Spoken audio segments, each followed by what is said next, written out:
अस्सलाम वालेकुम वीवर्स, आपको बहुत बहुत जश्न आज़ादी मुबारक हो। तो चले आइए शुरू करते हैं। आज जश्न आज़ादी के मौके पर मैं आपके लिए लेकर आई हूँ टिक्का बोटी। मैंने 2 किलो गोश्त लिया है और उसकी छोटी छोटी बोटियाँ कर ली। फिर उसके बाद 4 चमचे, तकरीबन 4 या 5 चमचे पपीते के डाले हैं।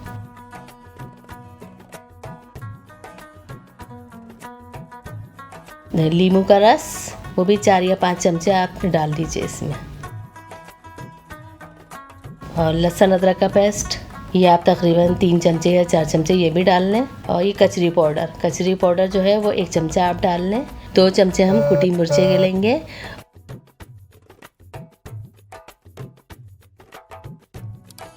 और नमक आप हस्ब ज़ायक़ा लें, इसलिए कि भाई कोई ज़्यादा खाता है कोई कम खाता है।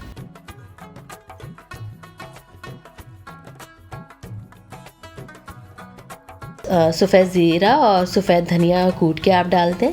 थोड़ा सा पिसा हुआ गरम मसाला डलेगा। इसके बाद जो मैं मसाला बताने जा रही हूँ वह एक ख़ास टिप है। इसलिए मैं 3 चीज़ों का एक मसाला बनाती हूँ। उसमें कबाब चीनी, काली मिर्चें और पीपली होती है। इन तीनों चीज़ों को यकसा लेकर आप पीस लें और उसके बाद उसको रख लें।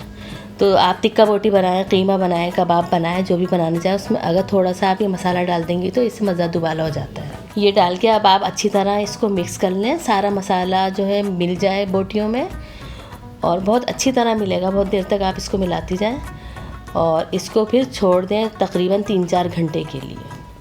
टिक्की जब सीख रहे हो तो उस पर थोड़ा थोड़ा बाद में आप ऑयल भी टपकाती जाएं, ताकि उससे जो मज़ीद धुआं जब पैदा होता है तो उसकी खुशबू बहुत अच्छी आती है। अब आप इंजॉय करें टिक्का बोटी और फिर इंशाल्लाह ताला मिलते हैं किसी नई वीडियो के साथ। अल्लाह हाफिज़।